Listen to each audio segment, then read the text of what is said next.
Thailand యాత్రాగాథ 3వ భాగం. రచన దాసరి అమరేంద్ర. పురాతన రాజధాని. వినే ఉంటారు, మనం వెళ్లే అయుత్తయ అప్పటి అయుత్తయ సామ్రాజ్యపు రాజధాని. ఈ నగరాన్ని కేంద్రంగా చేసుకుని అయుత్తయ వంశానికి చెందిన 33 మంది రాజులు 14వ శతాబ్దం నుంచి 18వ శతాబ్దం దాకా 400 ఏళ్లపాటు దేశాన్ని పాలించారు. ఆ తర్వాత 1782 నుంచి ఇప్పుడు పాలిస్తోన్న చక్రీ వంశాధిపత్యం మొదలైంది. మా వాహనం నగరపు పొలిమేరలు దాటింది. మన పక్కనే ఏదో నది ఉన్నట్టుందే. ఏదో నది కాదు, ఛోప్రయా నది. బ్యాంకాక్లో చూసే ఉంటారు. మా దేశంలో అతిపెద్ద నది ఇది. అంతా కలిసి 400 కిలోమీటర్లుండొచ్చు. ఉత్తరాన కొండల్లో పుట్టి బ్యాంకాక్ దాటాక సముద్రంలో కలుస్తుంది. వ్యవసాయానికి ఇదే మా ముఖ్యమైన ఆధారం. ఒకప్పుడు ఇది ఈ దేశపు ముఖ్యమైన జలమార్గం కూడాను. మళ్ళా మనకి నది అయుత్తయలో కనిపిస్తుంది. 1.5-2 గంటల్లో అయుత్తయ చేరుకొన్నాం. ఒకప్పుడు ఈ నగరం 10 లక్షల జనాభాతో వ్యాపార వ్యవసాయ కేంద్రంగా గొప్ప వెలుగు వెలిగింది. రాజకీయంగా రాజధాని అవడం సరేసరి. జపాన్, ఇండియా, పర్షియా, యూరోప్ల నుంచి వ్యాపారం కోసం వచ్చేవాళ్లు. అప్పట్లో ఇది గొప్ప ఓడరేవు కూడాను. సంపద చేరగానే కళలు వికసించాయి. గుళ్ళు, గోపురాలు, రాజప్రాసాదాలు సరేసరి. ఇప్పుడవన్నీ శిథిలాలుగా మిగిలినా ఇంకా దేశ విదేశాల యాత్రికులను ఆకర్షిస్తున్నాయి. యునెస్కో వాళ్లు హెరిటేజ్ సైట్గా గుర్తించిన ప్రదేశమిది. యాంత్రికత లేని బాణిలో వివరించింది మా గైడమ్మాయి. ఒక్కసారిగా టైం మెషిన్ ఎక్కి 300-400 సంవత్సరాలు వెనక్కి వెళ్లినట్టు అనిపించింది. ఆ వీధులు, ఆ రాజసాలు. మైసూరు నగరం అప్రయత్నంగా గుర్తొచ్చింది. అన్నట్టు అయుత్తయ్య అంటే అర్థమేమిటో తెలుసా? అడిగింది గైడు. తెలియనట్టు చిన్న నవ్వు నవ్వాను. ఓహ్, సారీ, మీకు తెలుసనుకున్నాను. మీ అయోధ్య అన్న మాటకు మా స్థానిక రూపం అయుత్తయ్య. ఇప్పటి రాజవంశంలానే ఆనాటి రాజవంశం కూడా స్థూలంగా హిందూ మతస్థులు. అందుకే ఆ పేరు ఈ నగరానికి, వాళ్ల వంశానికి. 13వ శతాబ్దంలోనే ఇక్కడ జనావాసాలు ఉన్న దాఖలాలు ఉన్నాయి. మా ఊళ్ళోని మ్యూజియంకి వెళితే అప్పటి శిల్పాలు కనిపిస్తాయి. కాని అప్పట్లో అదో చిన్న ఊరు. ఆ రాజవంశం వారికి ఈ ప్రదేశం నచ్చింది. 3 నదుల మధ్య కళకళలాడుతోన్న ఊరును చూసి ముచ్చటపడి రాజధాని నిర్మించారు. రాజధాని నిర్మించారు అన్న మాట వినగానే నాకు అమరావతి నగర నిర్మాణం గుర్తొచ్చింది.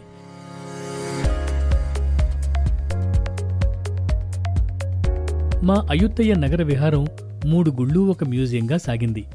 ముఖ్యమైన ప్రదేశాలన్నీ 3 చదరపు కిలోమీటర్ల పరిధిలోని అప్పటి నగరపు సరిహద్దుల్లో ఉన్నాయి. ముందుగా వెళ్ళింది వాట్ మోంగ్ ఖోన్ బాఫిట్ అన్న మందిరానికి. విశాలమైన ప్రాంగణం. ప్రవేశద్వారానికి దాదాపు 100 మీటర్ల దూరాన నిడుపాటి కట్టడం. సరికొత్త నిర్మాణంలా మెలమెలా మెరుస్తోంది. ఈ మందిరం 16వ శతాబ్దం నాటిది. శత్రువులు, అగ్ని ప్రమాదాలు, పిడుగుపాట్లు పదే చవిచూసింది. దెబ్బతిన్న ప్రతిసారి పునర్నిర్మాణం జరిగింది. ఇప్పటి మెరుపులకు కారణం 1920లలోనూ 1956లోనూ చేసిన పునరుద్ధరణ.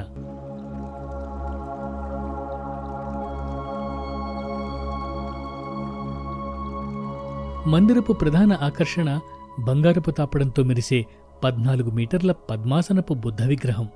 ఆ విగ్రహం కూడా 1-2 సార్లు విరిగి పడిందని, దాన్ని పునరుద్ధరించే ప్రక్రియలో 1956లో విగ్రహపు ఎడమ భుజంలో నిక్షిప్తమై ఉన్న అనేక చిన్న చిన్న బుద్ధ విగ్రహాలు బయటపడ్డాయని, అందులో కొన్ని ఊళ్ళోని మ్యూజియంలో కనిపిస్తాయని వివరించింది మా గైడ్.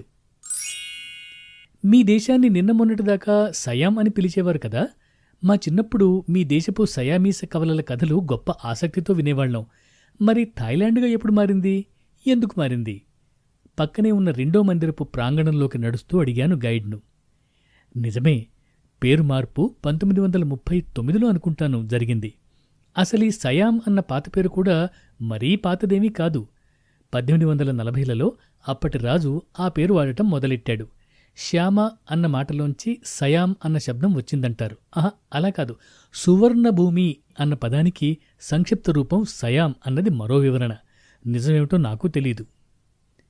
1932లో మా రాజ్య వ్యవస్థ రూపురేఖలు మారాయి. అప్పటిదాకా రాజ్యాంగమూ పాడు లేని, అడ్డు ఆపులేని రాచరికం నడుస్తూ ఉండేది. ఆ తర్వాత కాస్త సంస్కరణలు జరిగి దేశం రాజ్యాంగ సహిత రాచరికంగా మారింది. స్థూలంగా బ్రిటిష్ వాళ్ల నమూనా అనవచ్చు. అదుగో అప్పుడు ప్రజల్లో కాస్త భావతీవ్రత కలిగింది. థాయ్ అంటే మా భాషలో స్వేచ్ఛ అని అర్థం. అలాగే మా ఆదిమ తెగల్లో థాయ్ అన్నది ఒక ముఖ్యమైన తెగ. తెగ పేరో స్వేచ్ఛాభావనో తెలియదు గాని మొత్తానికి 1939లో దేశం పేరు థాయిలాండ్ అయింది. అదే సమయంలో రెండో ప్రపంచ యుద్ధం, జపాన్తో చెలిమి.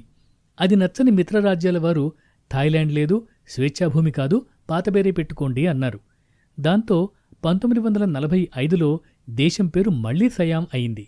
యుద్ధం గందరగోళం చల్లబడ్డాక, మిత్రరాజ్యాల ధాష్టీకం తగ్గాక మా అధినేత 1949లో మళ్ళా థాయిలాండ్ అన్న పేరే ఖాయపరిచారు.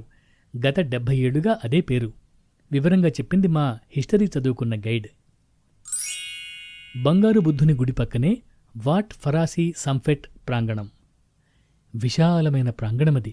అన్ని వేపులా శిథిలావస్థల్లో ఉన్న వివిధ శిలానిర్మాణాలే తప్ప మందిరమంటూ కనిపించలేదు.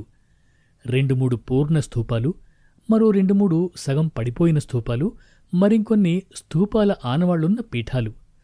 1351లో రాజధాని నిర్మాణం జరిగినప్పుడు ఆ రాజప్రాసాదాలు, ప్రధాన భవనాలు ఉన్న ప్రదేశమిది. మెల్లగా మరికాస్త పక్కన ఉన్న సువిశాల ప్రాంగణంలో మరింత పెద్ద ప్రాసాదం కట్టుకుని రాజులు అక్కడికి చేరారు. మీరు చూస్తున్న స్తూపాలు ఆయా రాజుల అస్థికల మీద వారి గౌరవార్థం, జ్ఞాపకార్థం నిర్మించిన కట్టడాలు. 1767లో బర్మావాళ్లతో జరిగిన యుద్ధంలో ఈ ప్రాంగణం ధ్వంసం అయిపోయి కొద్దిపాటి స్తూపాలే మిగిలాయి. ఈ ప్రాంగణాన్ని ఆనుకునే అప్పటి రాజులు కట్టుకున్న విశాల రాజప్రాసాదపు విశాల భూభాగం. ఆ సౌధము, తదితర భవనాలు ఒక మహా అగ్ని ప్రమాదంలో సమసిపోయాయట. చూద్దామంటే ఆనవాళ్లు కూడా మిగలలేదు. సామాన్య ప్రజానీకాన్ని రాజుగారు కలిసే సభామందిరపు పునాదులు మాత్రం కనిపించాయి. అయుత్తయ్య పర్యాటక ప్రదేశాల కలికితురాయి ఈ వాట్ మహాథట్. 14వ శతాబ్దంలో కట్టినది. బుద్ధునిదో మరింకో విశిష్ట వ్యక్తిదో అస్థిక మీద నిర్మించిన మందిరమది. శత్రుధ్వంసాలు, పునర్నిర్మాణాలు మామూలే. ప్రస్తుతం కనిపించే ఆలయ రూపం 1911లో జరిగిన జీర్ణోద్ధరణ ఫలితం. మహాథట్ మందిరం పక్కనే రట్చబురన అన్న మరో విలక్షణ మందిరం. 15వ శతాబ్దం నాటిది. సింహాసనం కోసం పోటీపడి ద్వంద్వయుద్ధం చేసి మరణించిన తన అన్నల జ్ఞాపకార్థం అప్పటి ప్రభువు వారి అంత్యక్రియలు జరిగిన ప్రదేశంలో నిర్మించిన మందిరమట. గుడి ఇంకా పటిష్టంగానే ఉంది. పక్కనే 2-3 చిరు చలమలు. గుడి వెనక అప్పటి బౌద్ధవిహారం గాబులు. విశాలమైన ఆవరణ, పునాదులు, గోడలు. ముఖ్యమైనవి చూశాం. కాని ఈ అయుత్తయ్య అలా 1 పూట 2 పూటలు తిరిగేసి వెళ్లే ఊరు కాదు. కనీసం 4-5 రోజులైనా ఉండి అన్ని ప్రదేశాలను 1-2 సార్లు అనుభవిస్తే తప్ప ఈ హిస్టారిక్ సిటీ మనసుకెక్కదు. 150 అడుగుల పొడవు, 25 అడుగుల ఎత్తు ఉన్న బృహత్తర విగ్రహమది. ఒకప్పుడు ఈ విగ్రహం పైన గుడి ఉండేదట. మామూలే దండయాత్రలు, విధ్వంసాలు, పునర్నిర్మాణాలు. ఈ రోజుకు ఇలా ఏ నీడా లేకుండా మిగిలిందా విగ్రహం. మహాపరినిర్యాణ భంగిమ అది. ఈ విగ్రహము, అది ఉండిన గుడి 14వ శతాబ్దం నాటివని, 1767లో అవి బర్మీయుల దాటికి గురయ్యాయని చరిత్ర చెబుతోంది. ఏది ఏమైనా అంతటి విగ్రహం ముందు మనసు వినమ్రం అవడం సహజం. నాకు అదే జరిగిందా మధ్యాహ్నం.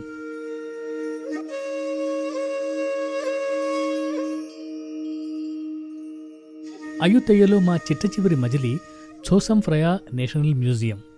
15వ శతాబ్దపు ఒక రాజుగారి పేరు పెట్టారీ సంగ్రహాలయానికి. తన అన్నలిద్దరూ ద్వంద్వయుద్ధంలో చనిపోతే వాళ్ల జ్ఞాపకార్థం రట్సబురాన గుడి కట్టించిన రాజు ఇతనే. ఈ మధ్యే కట్టినట్టుందే. అవును, 1961లో రట్సబురాన గుడిలో భారీ ఎత్తున దొంగతనం జరిగింది. ఎన్నెన్నో విలువైన వస్తువులు రాత్రికి రాత్రి మాయమయ్యాయి. దాని వెనక ఆ గుడి యాజమాన్యం హస్తం ఉందని తేలింది. కాని జరగవలసిన నష్టం జరిగిపోయింది.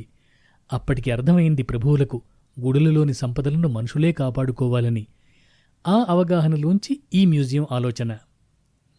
నిజంగానే మేం అప్పటికే చూసిన గుడులలోని అనేకానేక విలువైన కళాత్మకమైన శిల్పాలు, వస్తువులు, పవిత్ర ప్రతిమలు ఆ మ్యూజియంలో కొలువుదీరి ఉన్నాయి. ఎంతో పొందికగా అమర్చబడి ఉన్నాయి.